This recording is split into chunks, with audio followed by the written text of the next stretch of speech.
عبادت کی روح ہے، عبادت کا مغز ہے. جیسے ہڈی، اس میں سے آپ نے وہ گلی کھینچ لی اور باقی پھینک دی. محض قرآن مغزہ برداشت ہے، استخاں پیش سگا انداختے. تو یہ جو مغز ہے، عبادت روح ہے، جوہر ہے، مغز ہے. دعا مغز ہے، عبادت. بلکہ یہ بھی الدعاء هو العبادت. اور کچھ افعال ایسے ہوتے ہیں کہ جو عبادت کے اظہار کے لیے ہوتے ہیں، تعظیم کے اظہار کے لیے. قنوت ہے، ہاتھ باندھ کر اور سر کو قدرے جھکا کر کھڑے ہو. رکوع ہے، سجود ہے. اور پانچویں چیز عبادت میں اخلاص. کوئی ریاکاری نہ ہو، کوئی کسی کو دکھانا مقصود نہ ہو، کوئی اپنی شہرت مطلوب نہ ہو، کوئی اپنے زہد و تقوی کا اشتہار دینا مطلوب نہ ہو. اخلاص. اب ان 5 حوالوں سے میں آپ کے سامنے شرک فی العبادت کیا ہے. 2 سب سے بڑی چیزیں اطاعت اور محبت، جن سے مل کر عبادت وجود میں آئی. 3 اس کے ضمیمے ہیں: دعا، کچھ افعال یا حیت جسم کی، اور اخلاص. اب دیکھیے شرک فی العبادت کی یہ شکل، شرک فی الاطاعت، وہ کیا ہے؟ اللہ کے سوا کسی اور کی اطاعت جس سے اللہ کی معصیت لازم آتی ہو، شرک. لا طاعت لمخلوق فی معصیت الخالق. مخلوق میں سے کسی کی اطاعت نہیں ہوگی کہ اس معاملے میں جس میں خالق کی معصیت لازم آ رہی. ہاں، خالق کے احکام کے اندر اندر والدین کا حکم بھی مانو، اطاعت کرو. اساتذہ کا حکم مانو. کسی اور کو اپنا لیڈر مانا، اس کا حکم مانو. لیکن ناٹ بیونڈ.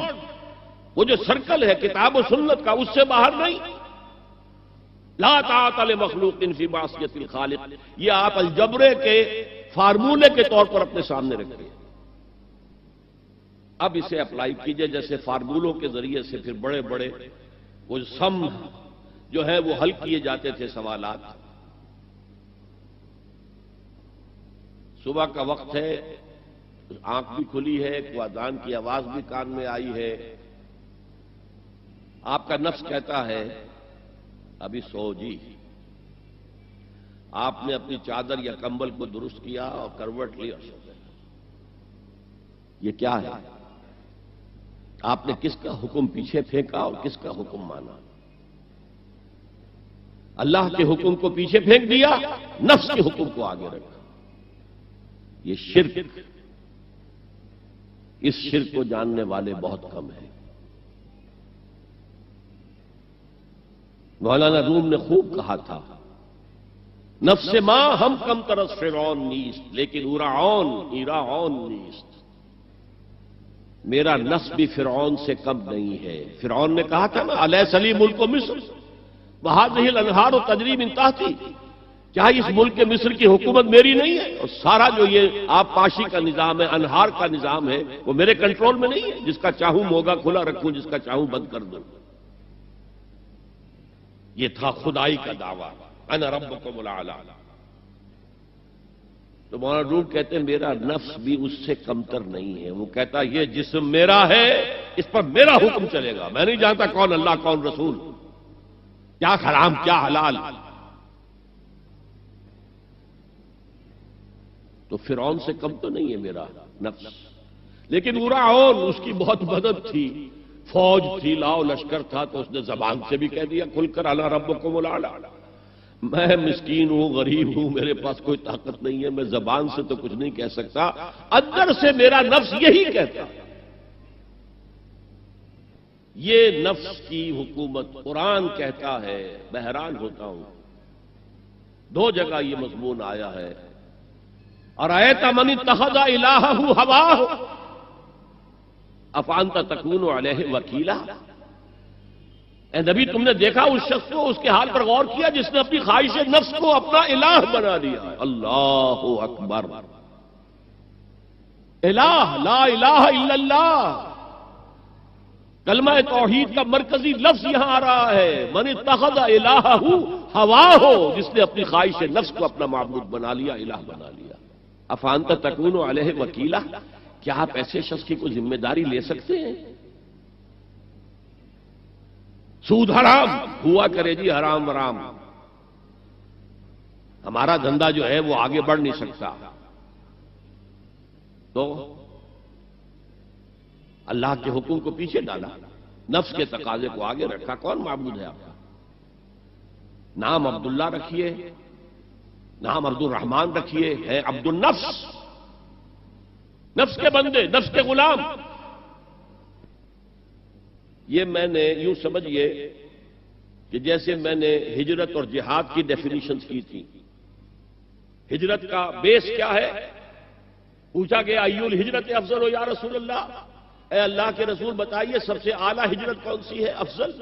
فرمایا ان تہجر ما کرہ ربک، ہر اس چیز کو چھوڑ دو جو تمہارے رب کو پسند نہیں۔ آج رات ہی سے آپ ہجرت شروع کر سکتے ہیں۔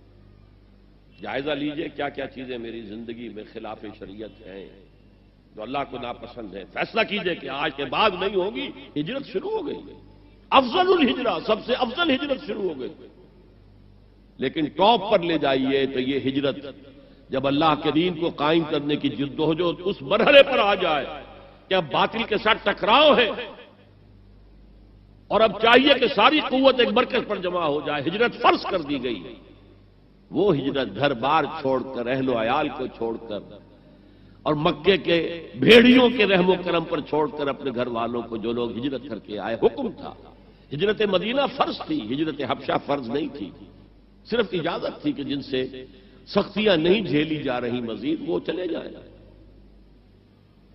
تو ہجرت کا یہ ابتدائی نقطہ، انتہا یہ جہاد، المجاہد من جاہد نفسہ، جہاد تو یہاں سے شروع ہو گیا، اپنے نفس کے خلاف جہاد کرنا۔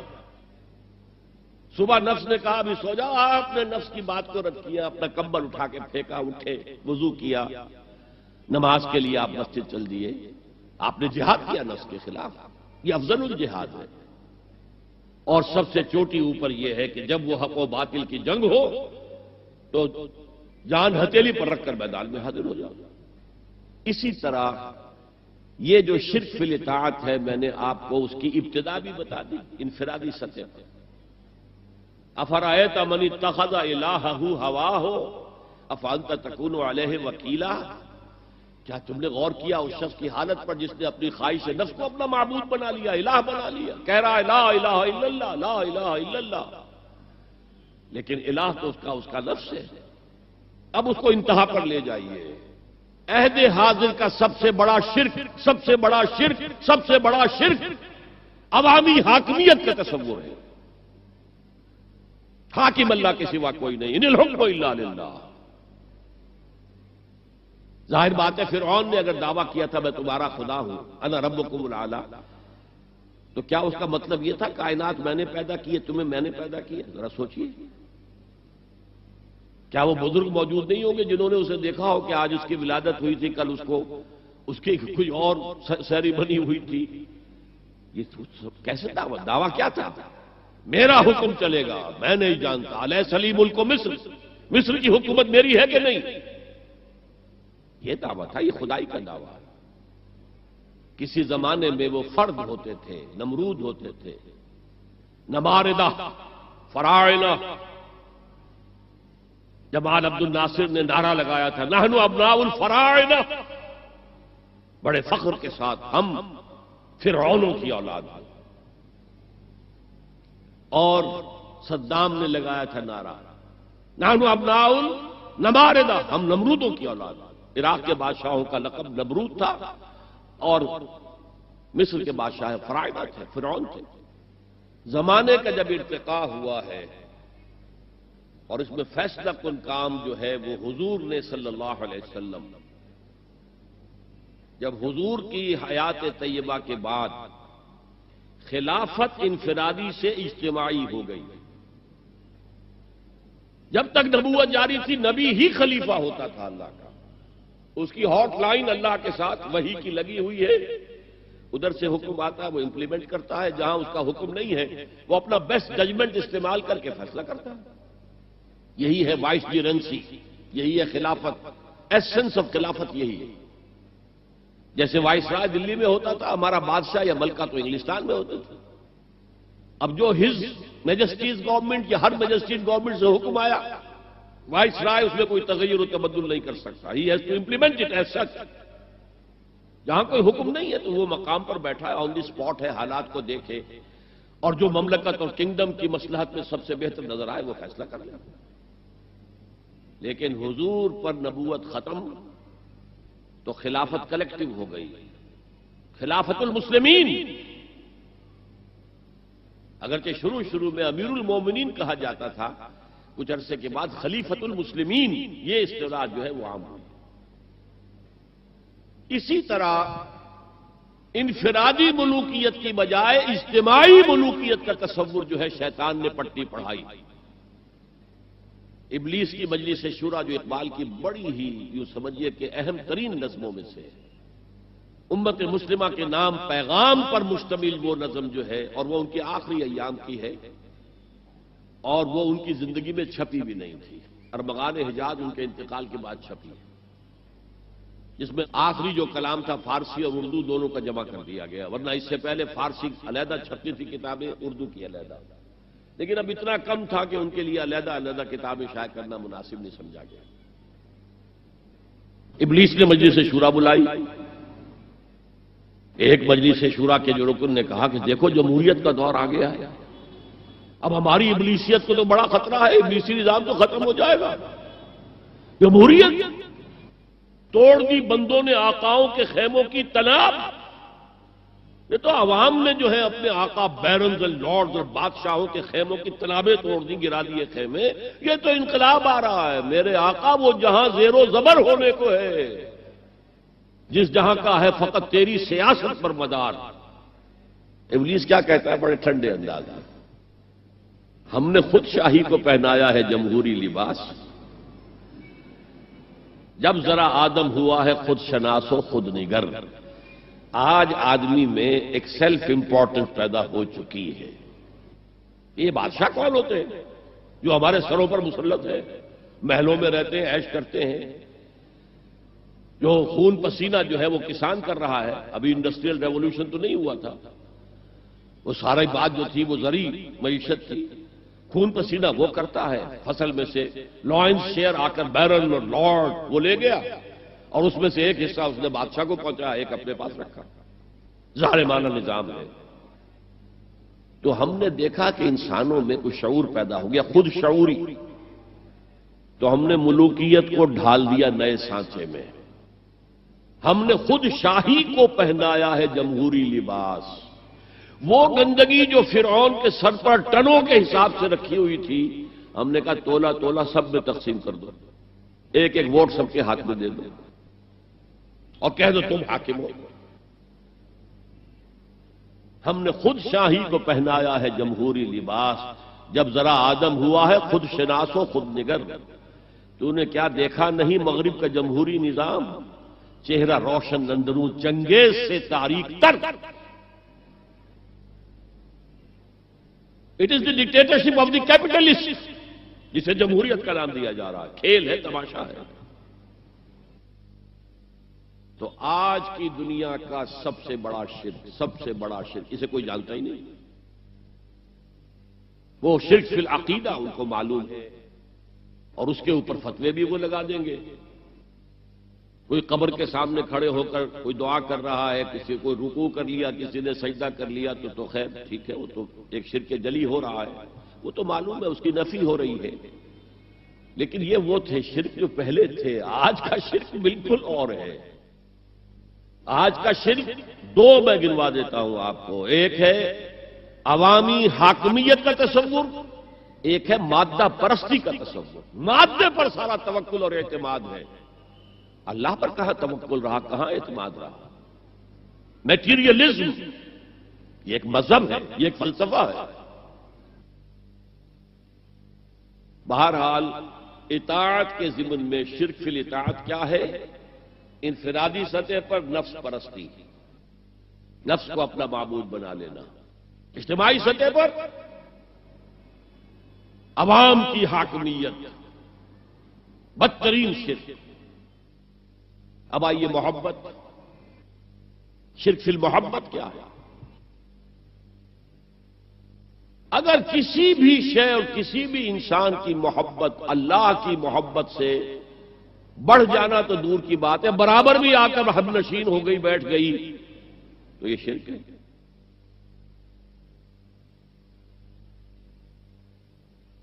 والذین آمنوا اشد حبا للہ، جب تک اشد محبت آپ میں اللہ کی نہیں ہوگی، اگر کوئی اور شے محبوب ہے تو من الناس من یتخذ من دون اللہ اندادا یحبونہم کحب اللہ، لوگوں میں سے ایسے بھی ہیں جنہوں نے اللہ کو چھوڑ کر کسی اور چیزوں کو مد مقابل بنا لیا ہے، ان سے وہ محبت کرتے ہیں جو اللہ سے کرنی چاہیے تھی۔ توحید کا تقاضا ہے لا محبوب الا اللہ، لا مطلوب الا اللہ، لا مقصود الا اللہ۔ مقصود و مطلوب اور محبوب حقیقی اللہ کے سوا کوئی نہیں۔ اور وہ آیت میں آپ کو سنا چکا ہوں، سورہ توبہ کی آیت نمبر 24، انتہائی لرزا دینے والی آیت۔ قل ان کان آباؤکم وابناؤکم واخوانکم وازواجکم وعشیرتکم واموال اقترفتموها وتجارۃ تخشون کسادها ومساکن ترضونها احب الیکم من اللہ ورسولہ وجہاد فی سبیلہ فتربصوا حتی یاتی اللہ بامرہ واللہ لا یہدی القوم الفاسقین۔ اے نبی ان کے کان کھول دیجئے، اچھی طرح سنا دیجئے کہ اے لوگو، اے ایمان کے دعوے دارو، اگر تمہیں اپنے باپ، اپنے بیٹے، اپنے بھائی، اپنی بیویاں یا بیویوں کے لیے شوہر اور اپنے رشتہ دار اور اپنے وہ مال جو بڑی محنت سے کما کر کھتے بھرے ہوئے ہیں اور اپنی وہ تجارت جس کی کساد بازاری کا تمہیں اندیشہ رہتا ہے مندہ نہ ہو جائے، اور اپنے وہ محل، اپنی حویلیاں جو تم نے تعمیر کی ہیں اور بہت تمہیں محبوب ہیں، انہیں خوب فرنش کیا ہے، اگر یہ 8 چیزیں محبوب تر ہیں اللہ سے اور اللہ کے رسول سے اور اللہ کی راہ میں جہاد سے، تو جاؤ دفع ہو جاؤ، وہاں بیٹھ کر انتظار کرو یہاں تک کہ اللہ اپنا فیصلہ سنا دے، اور اللہ ایسے فاسقوں کو کبھی ہدایت نہیں دے گا۔ 8 چیزیں۔ اقبال نے بہت خوب کہا ہے، یہ مال و دولت دنیا، یہ رشتہ و پیوند، 5 قریب ترین رشتے آ گئے، باپ، بیٹا، بھائی، زوجین اور رشتہ دار۔ رشتہ و پیوند یہ جوڑنے والا، اور مال و دولت دنیا کی 3 شکلیں آ گئی۔ دولت جو آپ اپنی بیلنس شیٹ کو دیکھ دیکھ کر آپ اس پہ خوش ہوتے ہیں، اب ہمارے ایسٹس کی یہ قیمت ہو گئی ہے اب، اور وہ مکانات جو آپ نے بنائے ہیں بڑے محبوب ہیں، اور ایسے بنائے ہیں قرآن مجید میں آتا ہے لعلکم تخلدون، ایسے بنا رہے لست میں ہمیشہ رہنا ان مکانوں کے اندر، اور وہ کاروبار جن میں تمہیں اندیشہ رہتا ہے کہ کہیں کساد نہ ہو جائے، کوئی ڈپریشن نہ آ جائے۔ یہ 8 چیزیں، یہ مال و دولت دنیا 3، یہ رشتہ و پیوند، بتان وہم و گما لا الہ الا اللہ، یہ سب وہم و گمان کے بت ہیں جن کی پرستش میں تم لگے ہوئے، ان سب کی پرستش چھوڑو تو لا الہ الا اللہ کا حق ادا ہو۔ اب اس اصول کو بھی اپلائی کرنا شروع کیجئے۔ آئیے انڈیویجول لیول پر، دولت کی محبت، اگر آپ کو دولت کی محبت آمادہ کرتی ہے کہ اللہ کے حدود کو پامال کریں، حرام ذرائع استعمال کریں، دولت آنی چاہیے، حلال سے ہو، حرام سے ہو، جائز سے ہو، ناجائز سے ہو، بائی ہوک اور بائی کروک دولت آنی چاہیے، تو آپ کی محبوب حقیقی کون ہوئی؟ دولت۔ یہ دولت آپ کی معبود ہے۔ کون بڑے سے بڑا موحد اس شرک کا احساس رکھتا ہے؟ اور حضور نے اس قدر کلیئر فرمایا ہے، تعس عبد الدینار و عبد الدرہم، ہلاک ہو گیا یا ہلاک ہو جائے، یہ کلام خبریہ ہے یا یہ بددعا ہے؟ تعس عبد الدینار و عبد الدرہم، درہم و دینار کا بندہ ہلاک ہو جائے۔ نام عبد الرحمن ہے، حقیقت میں عبد الدینار ہے، عبد الدرہم ہے۔ درہم و دینار آنے چاہیے، جائز سے یا ناجائز سے، حلال سے یا حرام سے، صحیح سے یا غلط سے، بائی حک اور بائی فروخت۔ تو معبود کون ہوا؟ ہمارے ہندو بھائیوں نے کیا کیا؟ لکشمی دیوی دولت کی دیوی ہے، اس کی پوجا کرتے کس لیے؟ مطلوب کیا ہے؟ دولت۔ اس کی پوجا وہ خوش ہو جائے تو دولت ملے گی۔ ہم نے کہا ہٹاؤ جی اس دیوی کو بیچ میں سے، ہم براہ راست ہی پوج لیں گے، بس یہی تو فرق کیا ہے۔ عبد الدینار و عبد الدرہم، یہ ہے انفرادی سطح پر شرک فی المحبت، جو روح عبادت ہے، جو عبادت کی جان ہے، محبت، غایت الحب ما غایت الذل والخضوع۔ اور ٹاپ پر لے آئیے،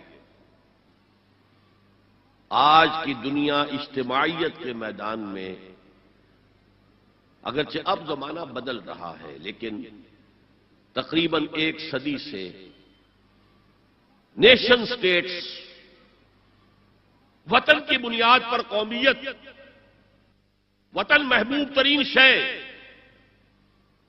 جو شے میرے وطن کے لیے صحیح ہے وہ میں کروں گا، چاہے وہ غلط ہو، وہ حرام ہو، اللہ کے قانون کے خلاف ہو، لیکن میرے وطن کے لیے ہوگا۔ وطن زندہ باد،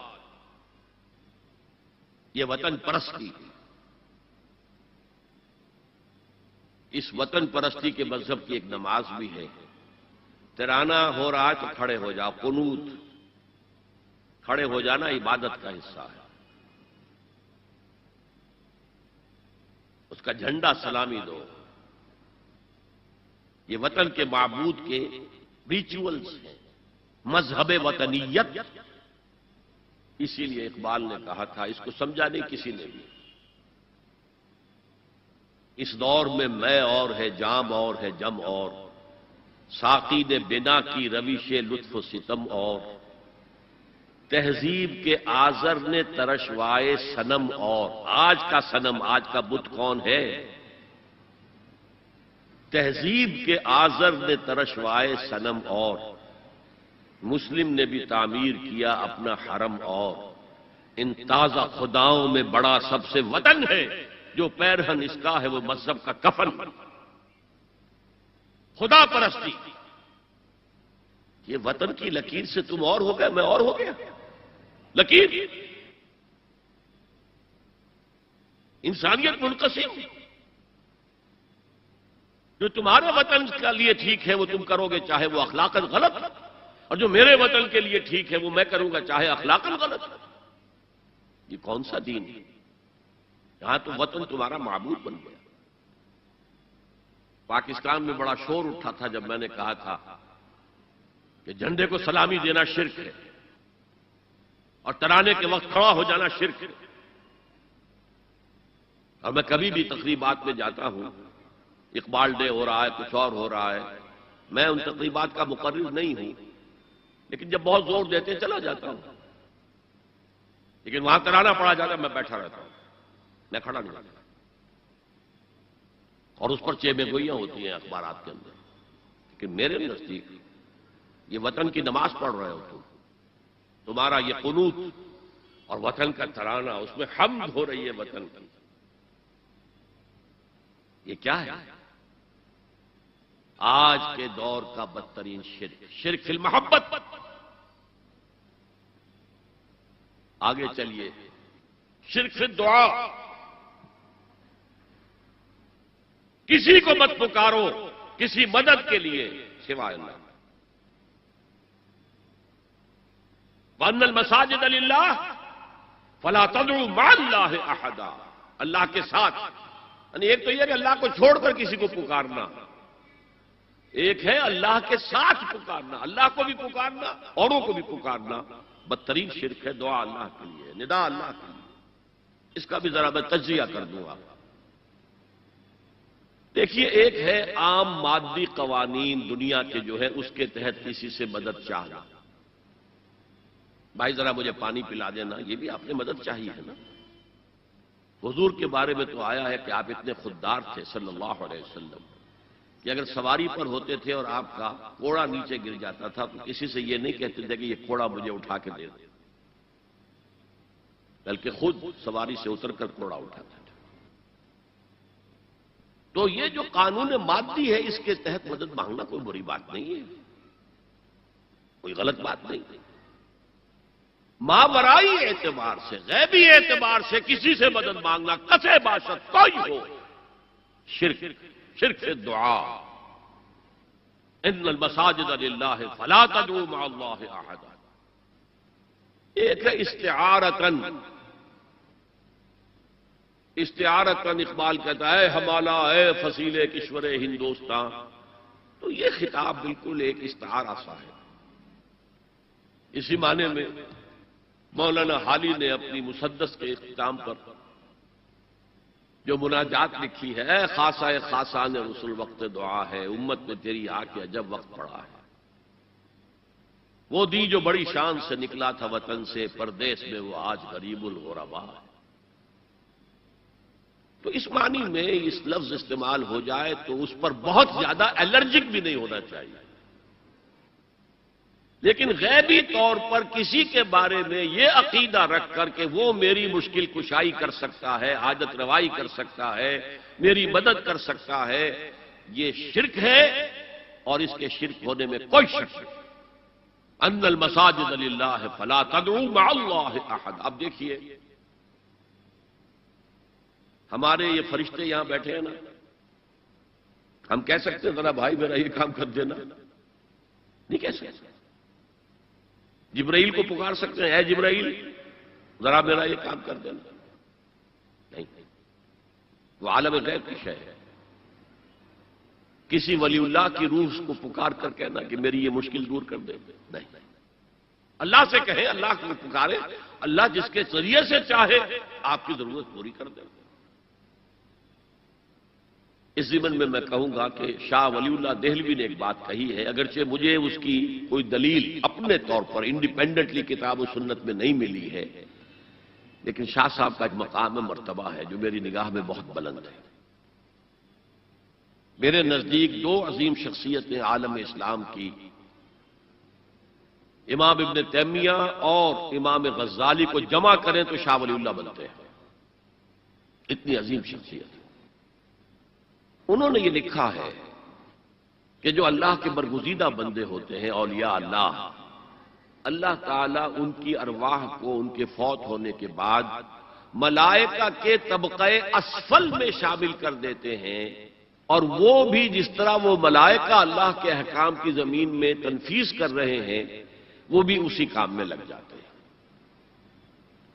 میں نے عرض کیا کہ میرے پاس انڈیپینڈنٹلی کوئی دلیل نہیں ہے اس کے حق میں، لیکن شاہ صاحب کا فرمانا خود میرے لیے ایک درجے میں دلیل ہے۔ لیکن یہاں ایک تو یہ نوٹ کرنے کا، ملائکہ کا طبقہ اسفل، ملائکہ کا سب سے نچلا طبقہ، اور اللہ کے حکم کی تنفیذ کرتے تو فرشتے کر رہے ہیں، وہ بھی ہوں، ہمیں سے کیا غرض ہے؟ ہم نہ فرشتے کو پکار سکتے ہیں اور نہ کسی ولی اللہ کو پکار سکتے ہیں۔ پکارو اللہ کو۔ قال ربکم ادعونی استجب لکم ان الذین یستکبرون عن عبادتی سیدخلون جہنم داخرین۔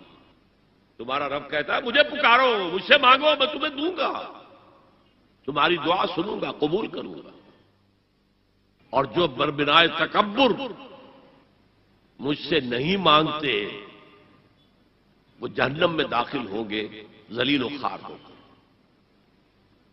حضور نے ایک بات مجھے متن یاد نہیں ہے، بہت پیاری فرمائی، دیکھو انسانوں سے تم مانگتے ہو کچھ تو ایک دفعہ تو اس کے ماتھے پر تیوری پر بل پڑ ہی جاتا ہے، یہ کیوں میرے سامنے ہاتھ سوال کیا، کیوں مجھ سے مانگ رہا ہے؟ چلیے بعد میں کچھ وہ دے ہی دے، لیکن ناگوار گزرتا ہے۔ ارے اس سے مانگو جو کہتا ہے کہ مجھ سے مانگو اور میں دوں گا، وہ نہ مانگنے پہ ناراض ہے، اس سے نہیں مانگتے۔ رات کے آخری ساعتوں میں، یا جسے آپ کہتے ہیں the small hours of the morning, حدیث میں آتا اللہ نزول اجلال فرماتے، جس کو ہم نہیں جانتے کیسے نزول ہوتا ہے، ذات باری تعالیٰ اور اس کے متعلقات کے بارے میں جو بات آ گئی قرآن میں حدیث میں وہ ہم مانتے ہیں، کیسا یہ ہم نہیں جانتے، اس کا ہاتھ ہے کیسا ہے ہم نہیں جانتے، اس کا چہرہ ہے کیسا ہے ہم نہیں جانتے، اس کی ساکھ ہے، اس کی پنڈلی ہے کیسی ہے ہم نہیں جانتے، وہ سنتا ہے کیسے سنتا ہے ہم نہیں جانتے، کیا اس کے کان ہیں، کیا اسے بھی ساؤنڈ ویوز کی ضرورت ہے سننے کے لیے، وہ دیکھتا ہے کیسے دیکھتا ہے ہم نہیں جانتے، وہ اترتا ہے کیسے اترتا ہے ہم نہیں جانتے، جو قرآن میں آ گیا حدیث میں آ گیا مان لیجئے بس، باقی یہ متشابہات میں سے ہے، اس کی کھوج کرید میں پڑو گے تو فتنے میں مبتلا ہو جاؤ، ابتغاء الفتنۃ وابتغاء تاویلہ، لہذا حدیث میں آتا ہے کہ رات کی آخری ساعتوں میں اللہ سمائے دنیا تک نزول فرماتے ہیں اور پھر ندا لگتی ہے، حل من سائل فاعطیہ، ہے کوئی سوال کرنے والا مانگنے والا کہ میں اسے دوں، حل من مستغفر فاغفر لہ، ہے کوئی گناہوں کی معافی چاہنے والا کہ میں اسے معاف کر دوں، ہم انٹا غفیل سو رہے ہیں، ہم تو مائل بکرم ہیں، کوئی سائل ہی نہیں، راہ دکھلائیں کسے، رہنم منزل ہی نہیں، راہ کسے دکھائیں، اللہ کے راستے پر چلنے کا فیصلہ کرو، اللہ کی راہ میں جہاد کا فیصلہ کرو، پھر اللہ راستہ کھولے گا، والذین جاہدوا فینا لنہدینہم سبلنا، وہ لوگ کہ جو ہمارے راستے میں جہاد کریں، محنت کریں، مشقتیں کریں، ہم لازماً ان پر اپنے راستے کھولتے چلے جائیں گے۔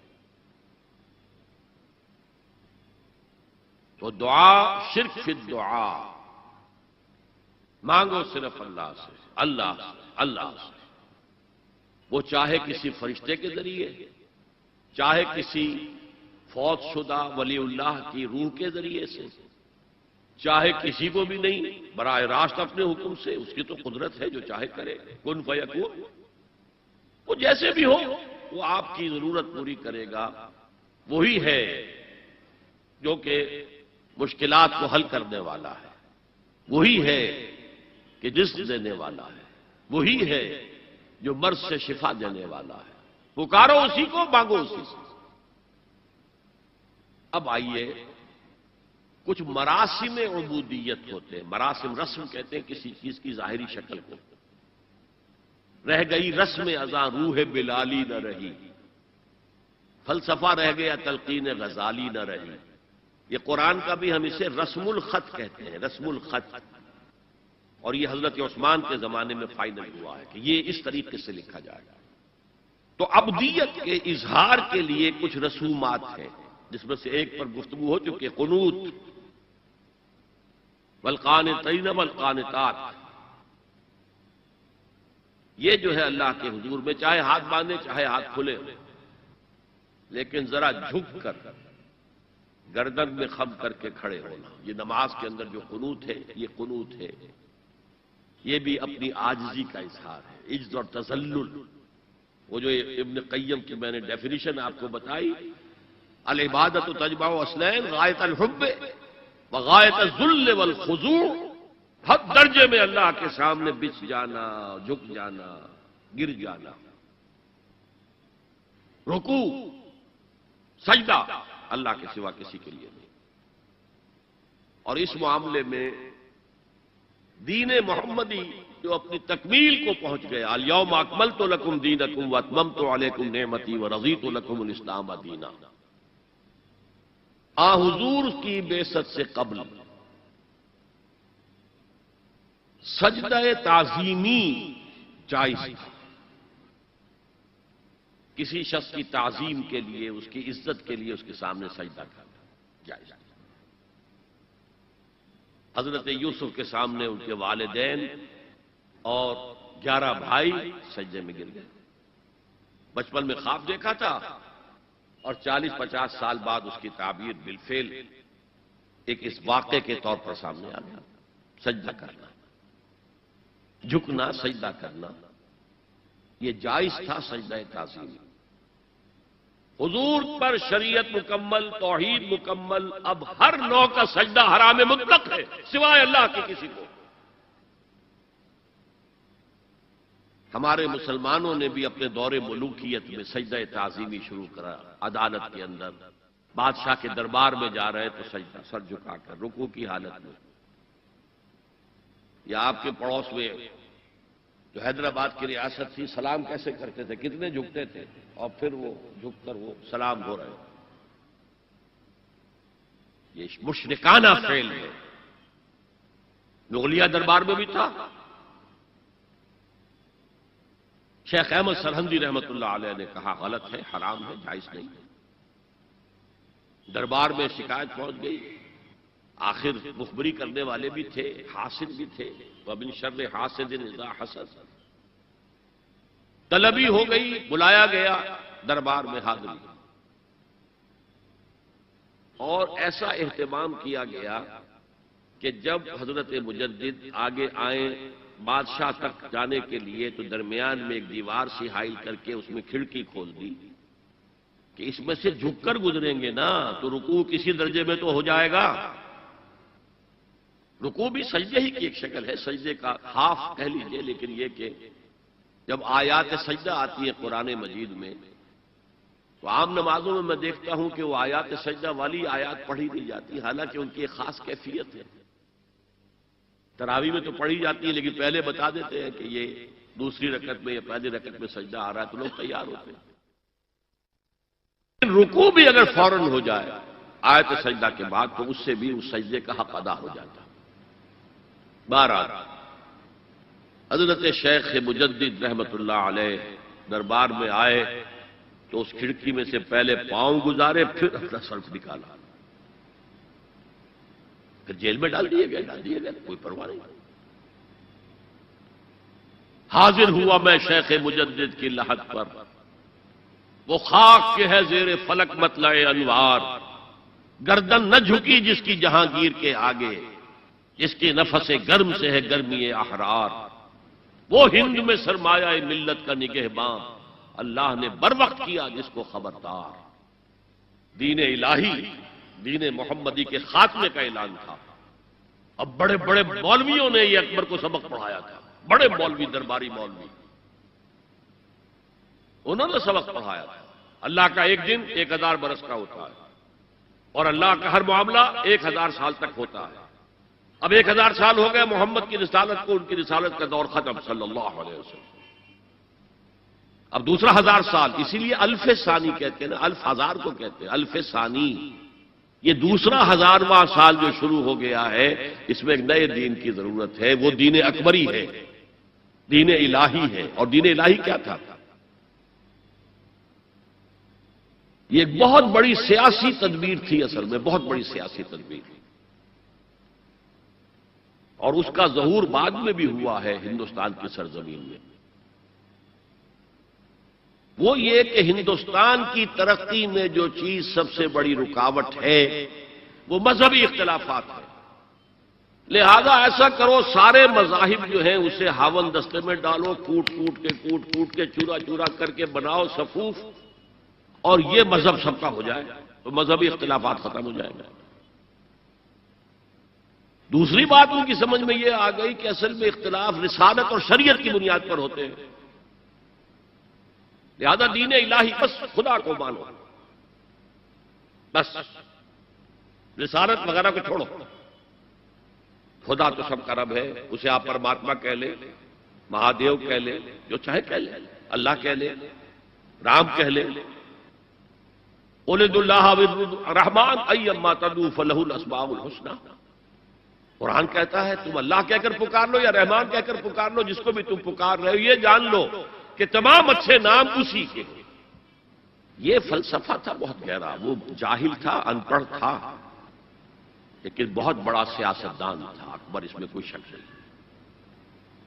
لیکن یہ کہ اگر ایک حکومت اور جو سب سے بڑا مغل اعظم جس کو کہتے ہیں، اس کے زمانے میں مسلمانان ہند جو ہیں سیاسی اعتبار سے اپنے عروج پر تھے، لیکن دینی اعتبار سے پاتال کا معاملہ آ گیا تھا کہ دین محمدی ختم. 1000 سال کا ایک دن ہے اور وہ ختم ہو چکا. اللہ نے اٹھایا مجدد الف ثانی رحمت اللہ علیہ. اور ان کی درویشانہ مساعی کے ذریعے سے. اب دیکھیے اس زمانے میں تصوف کے ذریعے سے سب سے بڑا شرک آ رہا تھا. وحدت الوجود کی ایسی تعبیرات ہو رہی تھی جو ہماؤست بن گئی تھی. ہماؤست اور وحدت الوجود کے درمیان تو زمین آسمان کا فرق ہے. ہماؤست میں کائنات حقیقی ہے، خدا اس میں حل ہو چکا ہے، اس کے اندر ظاہر ہو گیا. اور وحدت الوجود میں وجود حقیقی صرف اللہ کا، اس کائنات کا وجود کوئی ہے ہی نہیں حقیقت میں. لیکن یہ ختم ہو رہا تھا. اس پہلو سے مجدد الف ثانی کے مجدد اعظم کو اللہ نے کھڑا کیا. شیخ احمد حضرت عمر کی اولاد سے تھے، فاروقی تھے. شاہ ولی اللہ بھی فاروقی تھے. رگے فاروقیم کہتے ہیں شیخ احمد سلیم، میری فاروقی رگ پھڑکتی ہے اس پر. اس کے نتیجے میں وہ دین الہی کا خاتمہ ہوا. بعد میں ہمارے ہاں یہ آیا ہے ہندوستان میں برہمو سماج، برہمو سماج. اور گاندھی جی بھی اسی فلسفے کے قائل تھے، وحدت ادیان. اور یہ سیاسی اعتبار سے بہت اونچی ذہنی سطح کی غمازی کرنے والی بات ہے کہ ہندوستان کے اندر کے یہ مذہبی اختلافات کو اگر ہم کسی طرح کھرل کر کے ختم کر دیں، ہاون دستہ میں ڈال کے کر دیں، تو پھر یہ کہ یہاں ترقی ہی ترقی ہے. بہرحال سجدہ گردن نہ جھکی جس کی جہانگیر کے آگے، جس کے نفس گرم سے ہے گرمی احرار. وہ ہند میں سرمایہ ملت کا نگہباں، اللہ نے بر وقت کیا جس کو خبردار. تو ہم نے شرک فی العبادت میں پہلے بات کی شرک فی الاطاعت. انفرادی سطح پر نفس معبود، اجتماعی سطح پر عوام کی حاکمیت.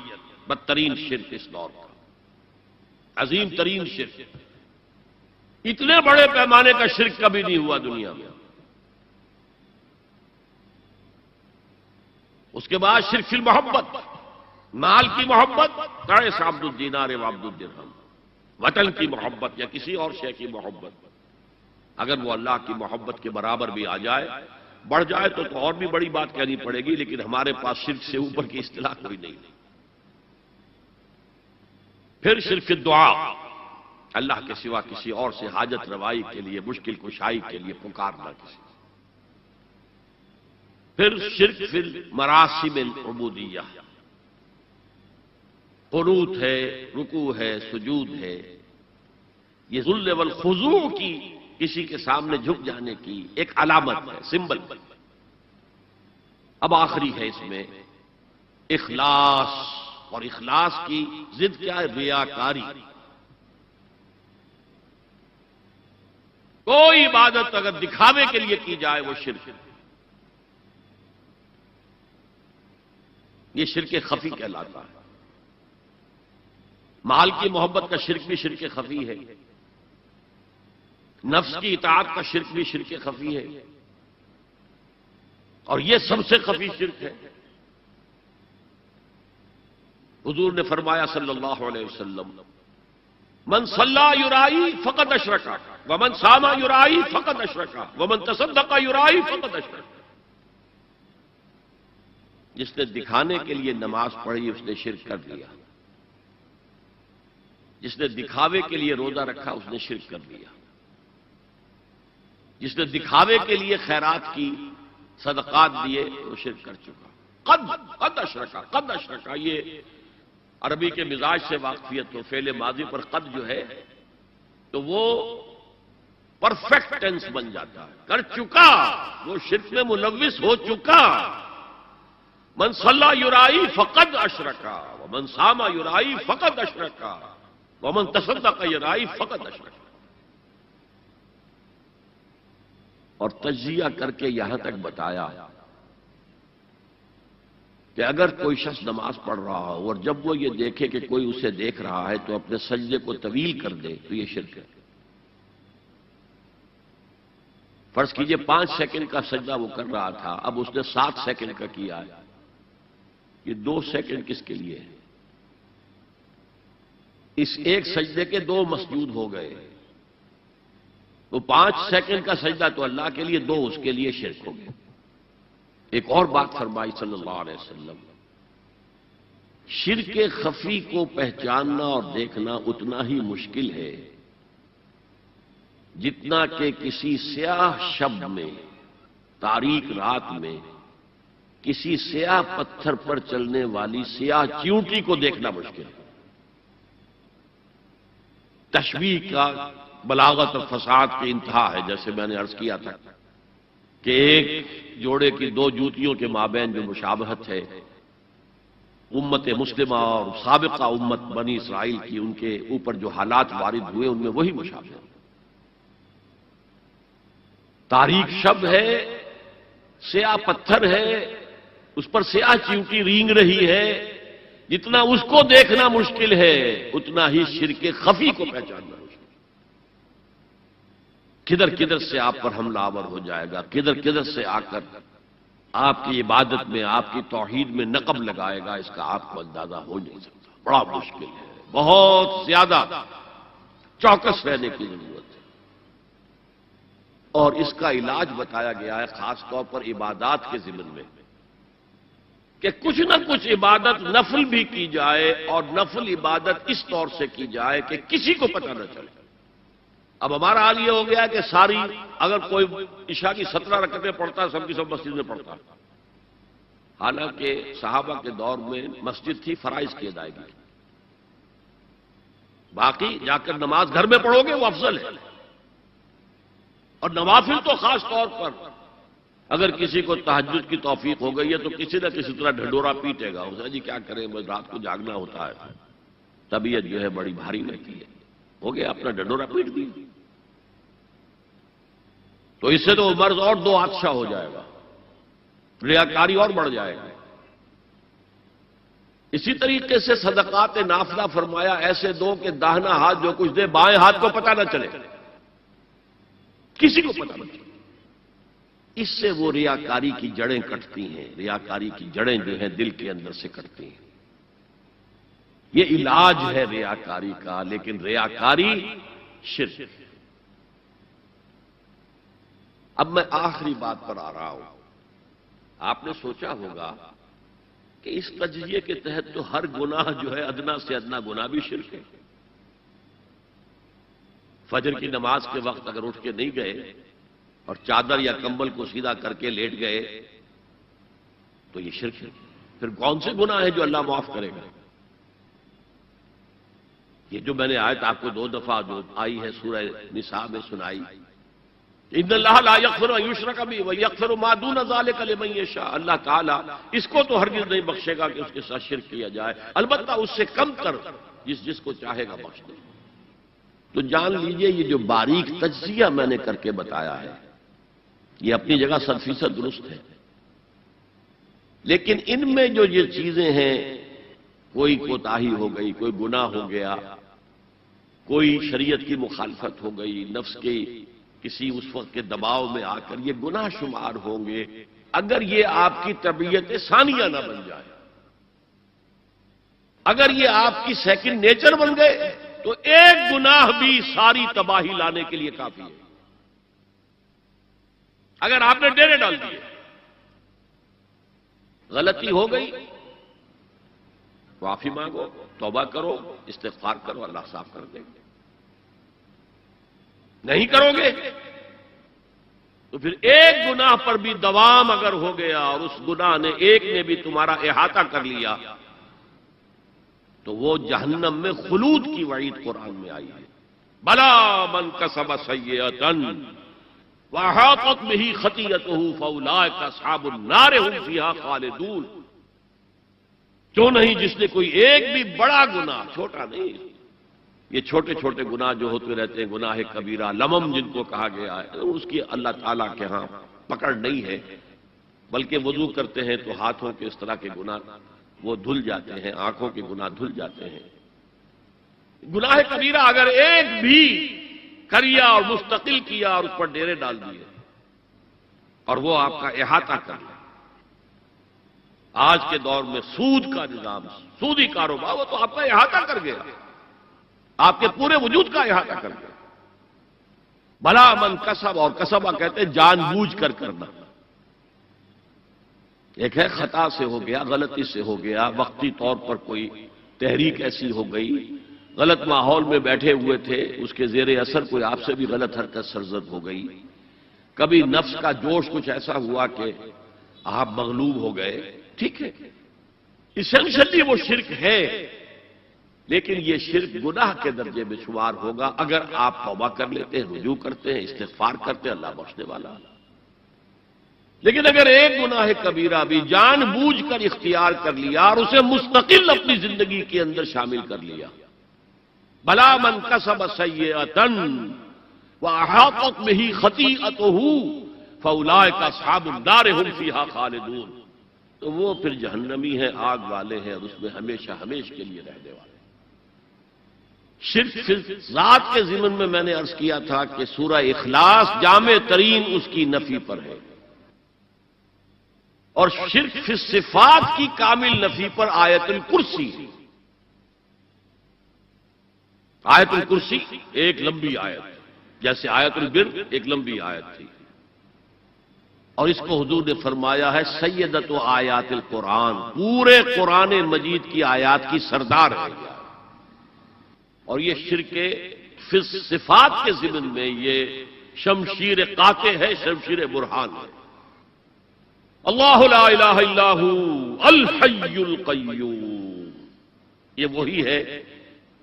قل هو اللہ احد اللہ الصمد الحی، اللہ زندہ ہے، لیکن اس کی زندگی کو اپنی زندگی پر قیاس نہ کرنا.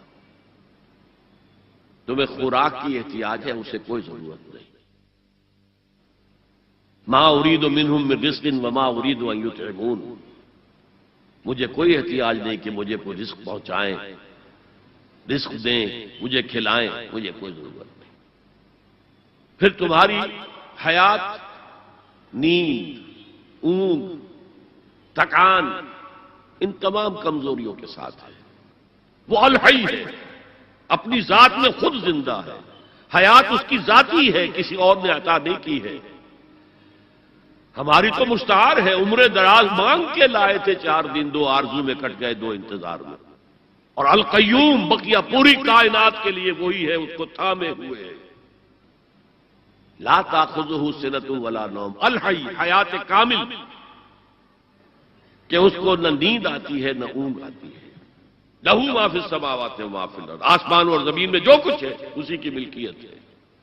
تم کسٹوڈینز ہو، تم امین ہو. ای امانت چند روزہ نزدماس، در حقیقت مالک شے ہر شے خداست. یہاں تک کہ یہ میرا جسم بھی میرے پاس امانت ہے. میں کون ہوں؟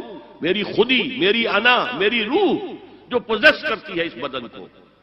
لیکن یہ پوزیشن ملکیت کا نہیں ہے، امانت کا ہے. ای امانت، یہ ہاتھ بھی امانت ہے، میری زبان بھی امانت ہے، میری آنکھیں بھی امانت ہے. من ذا الذی یشفع عندہ الا باذنہ، یہ یہاں پر انداز بڑا پرجلال. کون ہے وہ جو شفاعت کر سکے اس کے دربار میں مگر اس کے اذن سے؟ کسی کا ذاتی، کسی کا زور، کسی کا اختیار نہیں.